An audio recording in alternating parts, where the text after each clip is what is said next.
Van spent the fall term of 1892 at Kingston University, Maine, where there was a first-rate madhouse, as well as a famous department of therapy, and where he now went back to one of his old projects, which turned on the idea of dimension and dementia. Quote, "You will stir, Van, with an alliteration on your lips," end of quote, jested old Ratner, resident pessimist of genius, for whom life was only a disturbance in the Ratner-turological order of things, from Nertoros, not Terra. Van Veen, as also in his small way the editor of Ardor, liked to change his abode at the end of a section or chapter or even paragraph. And he had almost finished a difficult bit dealing with the divorce between time and the contents of time, such as action on matter in space and the nature of space itself, and was contemplating moving to Manhattan, that kind of switch being a reflection of mental rubrication rather than a concession to some farcical influence of environment endorsed by Marx Père, the popular author of historical plays, when he received an unexpected Dorophone call which for a moment affected violently his entire pulmonary and systemic circulation. Nobody, not even his father, knew that Van had recently bought Cordula's penthouse apartment between Manhattan's Library and Park. Besides its being the perfect place to work in, with that terrace of scholarly seclusion suspended in a celestial void, and that noisy but convenient city lapping below at the base of his mind's invulnerable rock, it was, in fashionable parlance, a bachelor's folly, where he could secretly entertain any girl or girls he pleased. One of them dubbed it your wing à terre. But he was still in his rather dingy, Chose-like rooms at Kingston when he consented to Lucettes visiting him on that bright November afternoon. He had not seen her since 1888. In the fall of 1891, she had sent him from California a rambling, indecent, crazy, almost savage declaration of love in a 10-page letter, which shall not be discussed in this memoir. See, however, a little farther, editor. At present, she was studying the history of art, the second-rater's last refuge, she said, in a nearby Queenston college for glamorous and glupovate, dumb girls. When she rang him up and pleaded for an interview in a new, darker voice agonizingly resembling Ardor's, she intimated that she was bringing him an important message. He suspected it would be yet another installment of her unrequited passion, but he also felt that her visit would touch off infernal fires.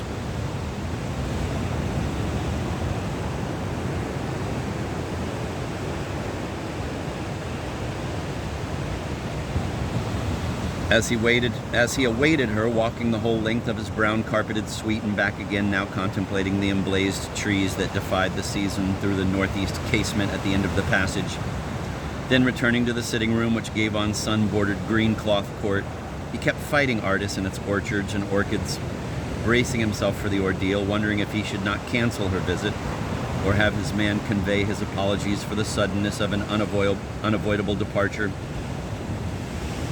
But knowing all the time he would go through with it. With Lucette herself, he was only obliquely concerned.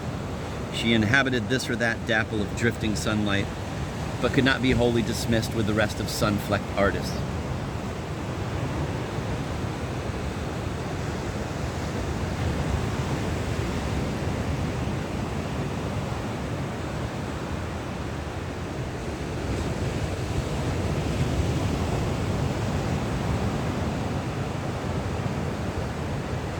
He recalled in passing the sweetness in his lap, her round little bottom, her praesine eyes as she turned toward him, and the receding road. Casually, he wondered whether she had become fat and freckled or had joined the graceful Zemsky group of nymphs. He had left the parlor door that opened on the landing slightly ajar, but somehow missed the sound of her high heels on the stairs, or did not distinguish them from his heartbeats, while he was in the middle of his 20th trudge, quote, back to the Marblery harbors, Eros, the Rose, and the Soar. I am ill at these numbers, but Ian rhymery is easier than confuting the past in mute prose. Who wrote that? Voltimand or Voltimand? Or the burning swine, the pest on his anapest, all our old loves, our corpses or wives? All our sorrows are virgins or whores.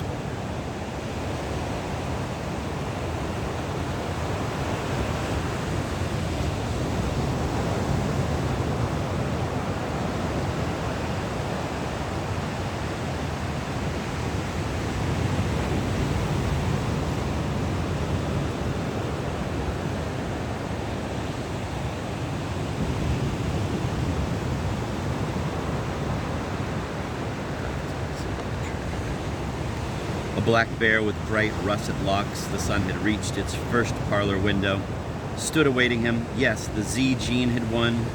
She was slim and strange, her green eyes had grown. At 16, she looked considerably more dissolute than her sister had seemed at that fatal age. She wore black furs and no hat. "My joy, Moya Radost," said Lucette, just like that. He had expected more formality.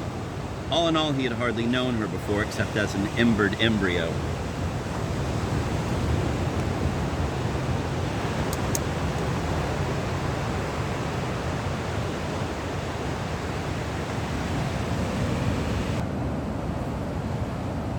Eyes swimming, coral nostrils distended, red mouth perilously disclosing her tongue and teeth in a preparatory half-open skew. Tame animal signaling by that slant the semblance of a soft bite. She advanced in the daze of a commencing trance, of an unfolding caress, the aurora, who knows, she knew, of a new life for both. "Cheekbone," Van warned the young lady. "You prefer skeletiki, little skeletons," she murmured, as Van applied light lips, which had suddenly become even drier than usual, to his half-sister's not hard pommet. He could not help inhaling briefly her de grasse, smart, though decidedly paffish perfume, and threw it the flame of her little Larousse, as he and the other said when they chose to imprison her in bathwater.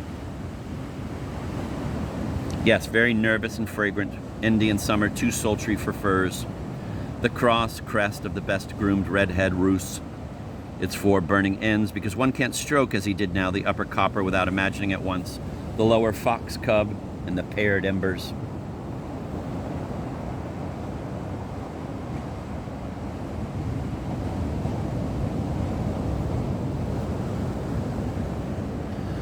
"This is where he lives," she said, looking around, turning around as he helped her with wonder and sorrow out of her soft, deep, dark coat, side thinking he liked furs. "Sea bear, Kotick, no, Desmond. Vihuhul." Assistant Van admired her elegant slenderness, the gray tailor-made suit, the smoky fichu, and as it wafted away, her long white neck. "Take your jacket off," he said, or thought he said, standing with extended hands in his charcoal suit. Spontaneous combustion in his bleak parlor, in the bleak house, Anglophilically named Valtamont Hall, at Kingston University, fall term 1892, around 4 p.m.